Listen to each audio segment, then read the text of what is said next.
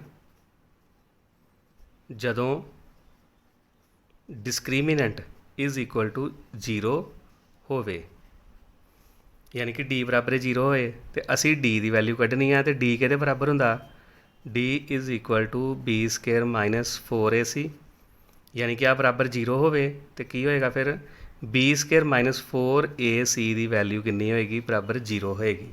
ਹੁਣ ਸਾਡੇ ਕੋਲ ਇੱਥੋਂ ਅਸੀਂ ਕੱਢ ਲਾਂਗੇ ਕੰਪੇਅਰ ਕਰਕੇ। ਆ ਦੇਖੋ ਕੰਪੇਅਰ ਅਸੀਂ ਸਟੈਂਡਰਡ ਫਾਰਮ ਨਾਲ ਕਰਦੇ ਹਾਂ, ax² + bx + c = 0।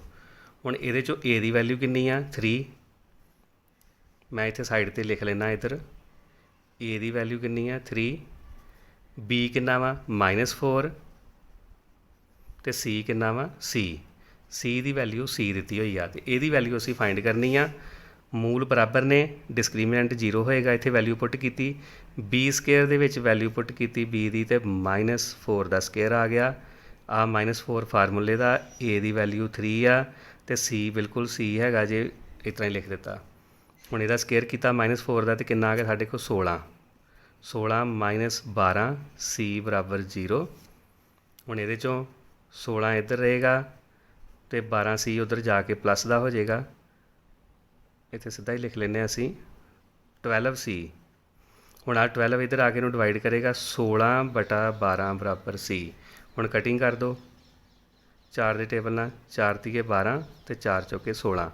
साढ़े को कितनी वैल्यू आ गई, सी की वैल्यू आ गई 4/3। हुण आ देखो साढ़े को जिहड़ी आ ऑप्शनस दित्तियां होईयां ने 15वें क्वेश्चन च। आ देखो 3/4, 4/3, 9/16, 16/9। लेकिन साडा आंसर की आया 4/3। तो यह साड़ी बी ऑप्शन 15वें क्वेश्चन का ये आंसर जे 4/3। 16वां क्वेश्चन देखो बच्चों, जेकर समीकरण ax² प्लस ax प्लस 3 = 0 ਅਤੇ x² जमा x जमा b बराबर 0 ਦਾ ਸਾਂਝਾ ਮੂਲ x बराबर 1 है ਤਾਂ ab ਦਾ ਮੁੱਲ ਕੀ ਹੋਵੇਗਾ। ਹੁਣ ਦੇਖੋ ਬੱਚਿਓ ਵਰਕਸ਼ੀਟ ਦੇ ਉੱਪਰ ਤੁਸੀਂ ਆਪਣੀ ਆ ਸਟੇਟਮੈਂਟ ਜ਼ਰੂਰ ਦੇਖਿਓ ਧਿਆਨ ਦੇ ਨਾਲ। If x = 1 is a common root of the equations this and this then the value of ab is। ਹੁਣ ਦੇਖੋ ਆ ਸਾਨੂੰ ਕਾਮਨ रूट ਦਿੱਤਾ ਹੋਇਆ, यानी कि x = 1 ਇਹਦਾ ਵੀ ਹੱਲ ਵਾ ਤੇ ਦੂਸਰੀ ਸਮੀਕਰਨ ਦਾ ਵੀ ਹੱਲ ਵਾ। ਅਸੀਂ ਕਰਨਾ ਕੀ ਆ, ਦੋਨਾਂ ਸਮੀਕਰਨਾਂ ਦੇ ਵਿੱਚ x ਦੀ ਵੈਲਿਊ 1 ਪੁੱਟ ਕਰਾਂਗੇ। ਸਾਡੇ ਕੋਲ ਪਹਿਲੀ ਸਮੀਕਰਨ 'ਚੋਂ a ਦੀ ਵੈਲਿਊ ਆ ਜਾਏਗੀ, ਦੂਸਰੀ ਵਿੱਚੋਂ b ਦੀ, ਦੋਨਾਂ ਨੂੰ ਮਲਟੀਪਲਾਈ ਕਰਾਂਗੇ तो ਸਾਡੇ ਕੋਲ ab ਦੀ ਵੈਲਿਊ ਆ ਜਾਏਗੀ। ਚਲੋ ਦੇਖਦੇ ਹਾਂ ਇਹਦਾ ਹੱਲ। ਆ ਦੇਖੋ ਬੱਚਿਓ ਆ ਸਾਨੂੰ ਦੋ ਸਮੀਕਰਨਾਂ ਦੇ ਦਿੱਤੀਆਂ ਨੇ। ਪਹਿਲੀ ਮੈਂ ਇੱਧਰ ਲਿਖ ਲਈ, दूसरी समीकरण आ लिखी और इन्हां दा साझा मूल x = 1। हुण मैं पहलां इहदे च x की वैल्यू 1 पुट करांगा, इत्थों मैं कड्डांगा a की वैल्यू, x की जगह ते मैं 1 लिख दिता, इधर आ गया +3 = 0, 1 का स्केयर 1, a नाल मल्टीप्लाई किया तो a 1 a +3 = 0। इत्थे बन गया 2a = 3 इधर जाके माइनस का हो जाएगा तो a की वैल्यू कितनी आ गई साढ़े को -3/2। यह साढ़े को a की वैल्यू आ गई -3/2।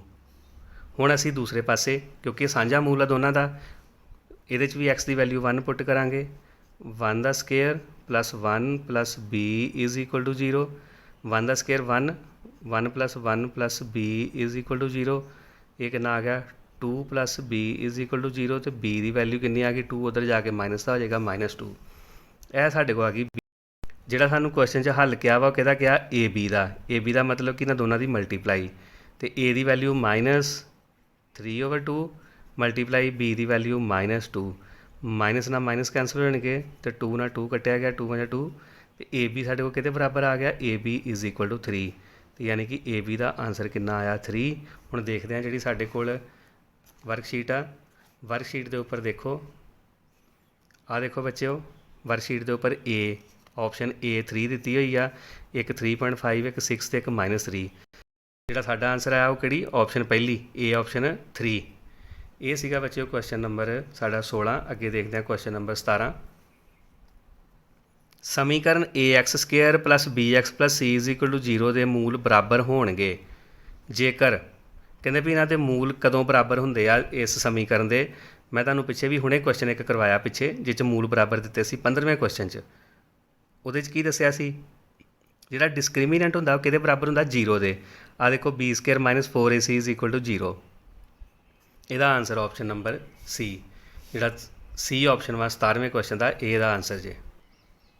अगे देखते 18वां क्वेश्चन, एक दो घाती समीकरण के मूल 1 ਅਤੇ 3 ਹਨ तो इन्हां दी समीकरण किहड़ी होवेगी।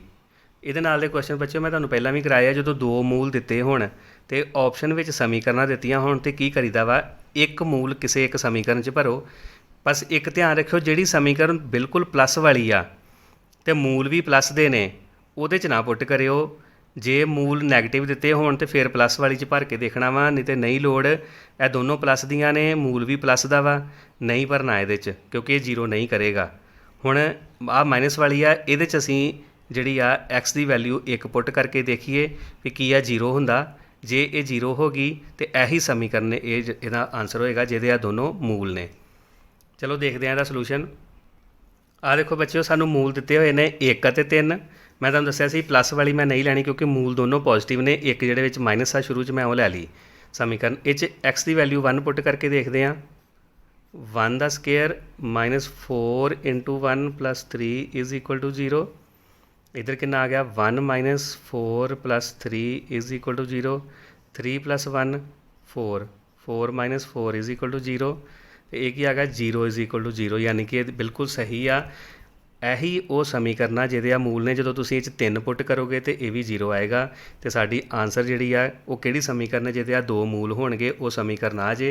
ये साडे कोल जिहड़ी इक्वेशन 18वें क्वेश्चन 'च तुसीं देखो, ये जिहड़ी आ वाली इक्वेशन जे B नंबर, ये तुसीं सिर्फ इस तरह पुट करके चैक कर लेना, बिल्कुल आसान है। 1 पुट करो 0 आ गया तो समझ लो भी उही तुहाडा आंसर आ।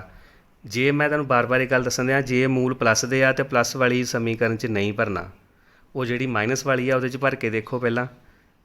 हुण आ देखो इधर की आ, मूल भी प्लस दे ने आ वाले, तो आ समीकरण च जिथे एक्स तो एक्स वो भी दोवें प्लस का, इह च भी नहीं आंसर होएगा।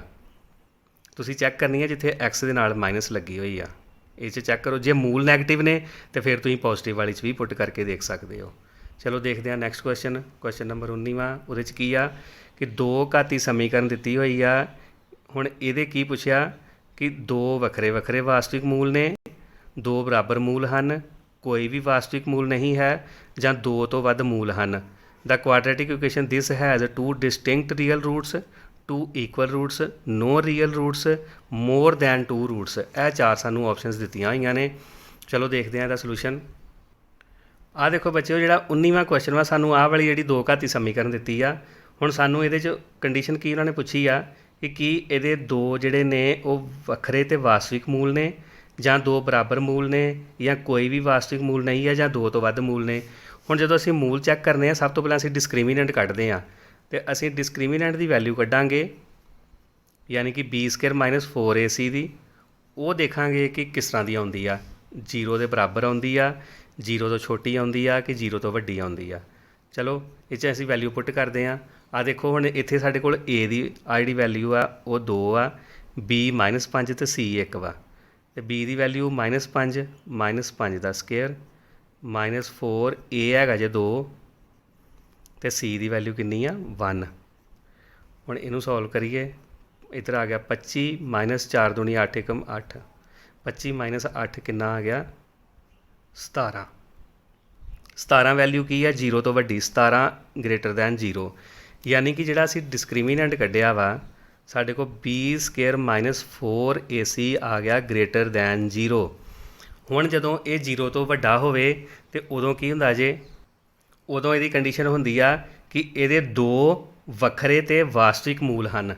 जदों डिस्क्रिमिनेंट 0 तो वड्डा आ जाए, B² - 4AC जदों 0 तो वड्डा होए। पिछे मैं तुहानूं क्वेश्चन कराया जिस इहदी वैल्यू बराबर 0 आई सी, उह 'च 2 बराबर मूल हुंदे आ।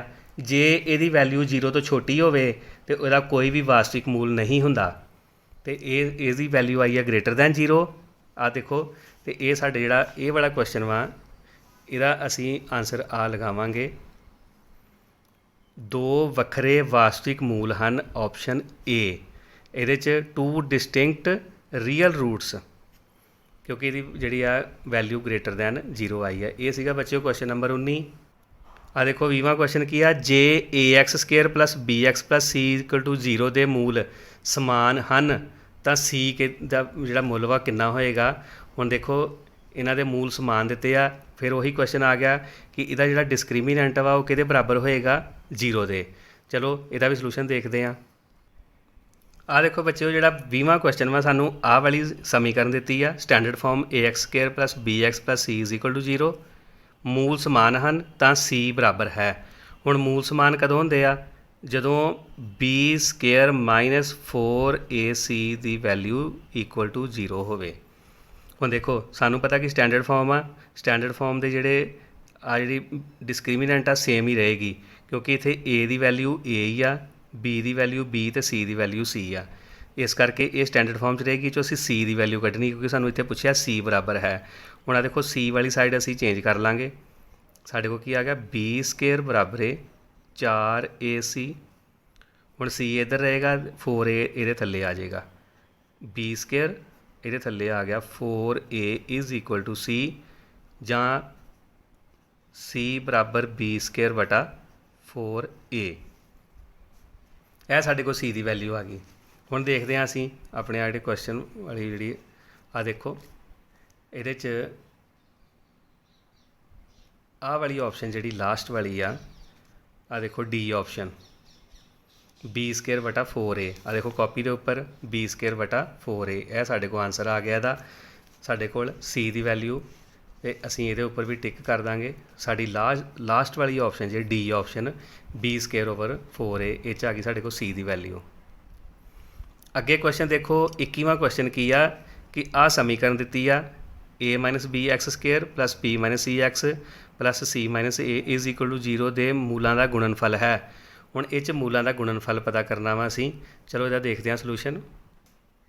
ਆਹ ਦੇਖੋ ਬੱਚਿਓ 21ਵੇਂ ਕੁਐਸਚਨ 'ਚ ਸਾਨੂੰ ਸਮੀਕਰਨ ਆ ਦਿੱਤੀ ਆ। ਦੇਖੋ ਜਦੋਂ ਇਸ ਤਰ੍ਹਾਂ ਦਾ ਕੋਈ ਕੁਐਸਚਨ ਆਉਂਦਾ ਵਾ ਤਾਂ ਮੋਸਟਲੀ ਬੱਚੇ ਕੀ ਘਬਰਾ ਜਾਂਦੇ ਆ। ਉਹ ਸੋਚਦੇ ਆ ਵੀ ਇਹ ਕੁਐਸਚਨ 'ਚ a minus B B minus C C minus a ਪਤਾ ਨਹੀਂ ਕੀ ਲਿਖਿਆ। ਦੇਖੋ ਬੱਚੇ ਇਹਨੂੰ ਸਟੈਂਡਰਡ ਫਾਰਮ ਦੀ ਤਰ੍ਹਾਂ ਦੇਖਾਂਗੇ ਤਾਂ ਸਾਡੇ ਕੋਲ ਪਹਿਲੀ ਵੈਲਿਊ ਹੈਗੀ ਜੇ a ਦੀ, ਇਹ ਵੈਲਿਊ ਹੈਗੀ ਜੇ b ਦੀ ਅਤੇ ਇਹ ਵੈਲਿਊ ਸਾਰੀ ਦੀ ਸਾਰੀ ਕਿਹਦੀ ਆ c ਦੀ। ਮੈਂ ਤੁਹਾਨੂੰ ਇੱਥੇ ਲਿਖ ਕੇ ਦੱਸਦਾ। ਆ ਦੇਖੋ standard form ax square plus bx plus c is equal to 0। ਹੁਣ ਇੱਥੇ ਐਕਸ ਸਕੁਏਅਰ ਅਤੇ ਐਕਸ ਸਕੁਏਅਰ ਕੰਪੇਅਰ ਹੋ ਗਏ ਅਤੇ a ਦੀ ਜਗ੍ਹਾ 'ਤੇ ਕੀ ਆਇਆ a ਮਾਈਨਸ b।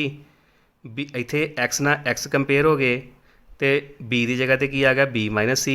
ਇਸੇ ਤਰ੍ਹਾਂ ਇੱਧਰ c ਦੀ ਜਗ੍ਹਾ 'ਤੇ c ਮਾਈਨਸ a ਲਿਖਿਆ ਹੋਇਆ। ਹੁਣ ਸਾਡੇ ਕੋਲ ਇਹੀ ਆ। ਹੁਣ ਸਾਨੂੰ ਪਤਾ ਕਿ ਜਿਹੜਾ ਮੂਲਾਂ ਦਾ ਗੁਣਨਫਲ ਉਹਨਾਂ ਨੇ ਪੁੱਛਿਆ ਵੀ ਕੀ ਹੋਏਗਾ। ਪ੍ਰੋਡਕਟ ਆਫ ਰੂਟਸ, ਮੂਲਾਂ ਦਾ ਗੁਣਨਫਲ ਇੰਗਲਿਸ਼ ਵਿੱਚ ਕੀ ਲਿਖਾਂਗੇ product of roots. Product of roots. ਹੁਣ ਸਾਨੂੰ ਪਤਾ ਕਿ ਇਹ ਵੈਲਿਊ ਜਿਹੜੀ ਹੁੰਦੀ c ਓਵਰ a ਹੁੰਦੀ ਆ। Product of roots c over a ਹੁੰਦੇ ਨੇ ਅਤੇ c ਦੀ ਵੈਲਿਊ ਇੱਥੇ ਕਿੰਨੀ ਹੈ ਬੱਚਿਓ। ਆ ਦੇਖੋ c ਮਾਈਨਸ a ਇੱਥੋਂ over a the value a minus b। ਹੁਣ ਸਾਡਾ ਆਨਸਰ ਕੀ ਆ ਗਿਆ c ਮਾਈਨਸ a ਅਤੇ ਓਵਰ a ਮਾਈਨਸ b। ਇਹ ਦਾ ਆਨਸਰ ਆ। ਅਸੀਂ ਦੇਖਦੇ ਹਾਂ ਆਪਣੀ ਵਰਕਸ਼ੀਟ ਦੇ ਉੱਪਰ 21ਵੇਂ ਕੁਐਸਚਨ ਦਾ ਆਨਸਰ ਦੇਖੋ।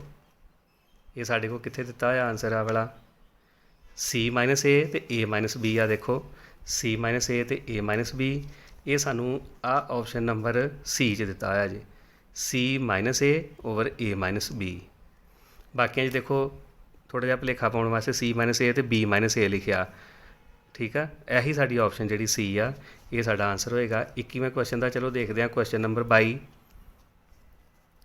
22ਵੇਂ ਕੁਐਸਚਨ 'ਚ ਕਹਿੰਦੇ ਸਮੀਕਰਨ ਦਿੱਤੀ ਆ X square plus P X plus Q equal to 0 ਦੇ ਮੂਲਾਂ ਦਾ ਜੋੜਫਲ ਅਤੇ ਗੁਣਨਫਲ ਕ੍ਰਮਵਾਰ 4 ਅਤੇ -3 ਹੈ। ਹੁਣ ਇਹਦੇ ਮੂਲਾਂ ਦਾ ਜੋੜ ਵੀ ਦੇ ਦਿੱਤਾ ਜੇ ਅਤੇ ਗੁਣਨਫਲ ਵੀ ਦਿੱਤਾ। ਜੋੜ ਦਿੱਤਾ 4 ਅਤੇ ਗੁਣਨਫਲ ਦਿੱਤਾ -3 ਅਤੇ ਕਹਿੰਦੇ P ਅਤੇ Q ਦੇ ਕ੍ਰਮਵਾਰ ਮੁੱਲ ਹਨ। ਯਾਨੀ ਕਿ P ਅਤੇ Q ਦੀ ਵੈਲਿਊ ਫਾਈਂਡ ਕਰਨੀ ਆ ਅਸੀਂ। ਚਲੋ ਦੇਖਦੇ ਹਾਂ। ਇੱਥੇ ਦੇਖੋ ਇੰਗਲਿਸ਼ ਦੇ ਵਿੱਚ ਵੀ ਸਟੇਟਮੈਂਟ 'ਚ ਕੀ ਕਹਿੰਦੇ ਆ ਦ ਸਮ ਐਂਡ ਦਾ product of equation x square plus P X plus Q is equal to 0 are 4 and -3 respectively. ਇੱਕ ਸਮ ਅਤੇ ਇੱਕ ਪ੍ਰੋਡਕਟ। ਸਮ ਆ ਗਿਆ 4, ਪ੍ਰੋਡਕਟ ਆ ਗਿਆ -3। ਦਾ values of p and q are respectively. ਹੁਣ ਅਸੀਂ ਦੇਖਾਂਗੇ ਵੀ ਇਹਨਾਂ ਦੀ ਵੈਲਿਊ ਪੀ ਦੀ ਕਿਹੜੀ ਹੋਏਗੀ ਅਤੇ ਕਿਊ ਦੀ ਕਿਹੜੀ ਹੋਏਗੀ। 4 ਆਪਸ਼ਨਸ ਦਿੱਤੀਆਂ ਹੋਈਆਂ ਨੇ, ਅਸੀਂ ਇਹਨੂੰ ਸੋਲਵ ਕਰਕੇ ਦੇਖਦੇ ਹਾਂ। ਆਹ ਦੇਖੋ ਬੱਚਿਓ 22ਵੇਂ ਕੁਐਸਚਨ 'ਚ ਆਹ ਸਾਨੂੰ ਸਮੀਕਰਨ ਦਿੱਤੀ ਆ X square plus P X plus Q is equal to 0। ਮੂਲਾਂ ਦਾ ਜੋੜ ਸਾਨੂੰ ਦਿੱਤਾ ਸਮ ਆਫ ਰੂਟਸ 4 ਅਤੇ ਮੂਲਾਂ ਦਾ ਗੁਣਨਫਲ ਯਾਨੀ ਪ੍ਰੋਡਕਟ ਆਫ ਰੂਟਸ -3। ਹੁਣ ਦੇਖੋ ਬੱਚਿਓ ਜਦੋਂ ਅਸੀਂ ਆਹ ਵਾਲੀ ਸਮੀਕਰਨ ਨੂੰ ਸਟੈਂਡਰਡ ਫਾਰਮ ਨਾਲ ਕੰਪੇਅਰ ਕਰਦੇ ਹਾਂ ਯਾਨੀ ਕਿ a x square plus b x plus c is equal to 0।